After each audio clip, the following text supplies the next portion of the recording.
শুরুতেই জানিয়ে দিচ্ছি সংবাদ শিরোনাম, সঙ্গে আছি রীতা শ্রাবন্তী। ইতালির ভেরোনা প্রদেশের গ্রেজ্জানা পৌরসভায় লোকাল পুলিশ বাহিনী ও ইন্টারন্যাশনাল পুলিশ অ্যাসোসিয়েশন আইপিএ এর প্রশিক্ষণ সভা অনুষ্ঠিত।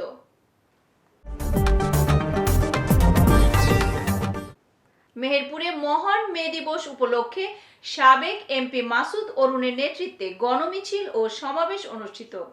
ব্রাহ্মণবাড়িয়ার বিজয়নগরের সাংবাদিকদের উপর হামলায় জড়িতদের গ্রেপ্তারের দাবিতে মানববন্ধন।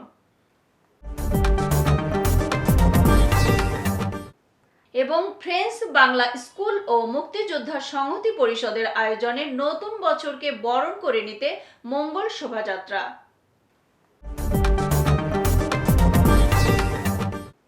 শুনছিলেন সংবাদ শিরোনাম, এবার জানিয়ে দিচ্ছি আবহাওয়ার সম্ভাবনার খবর। আগামীকাল সূর্যোদয় 5টা 21 মিনিটে এবং সূর্যাস্ত 6টা 29 মিনিটে।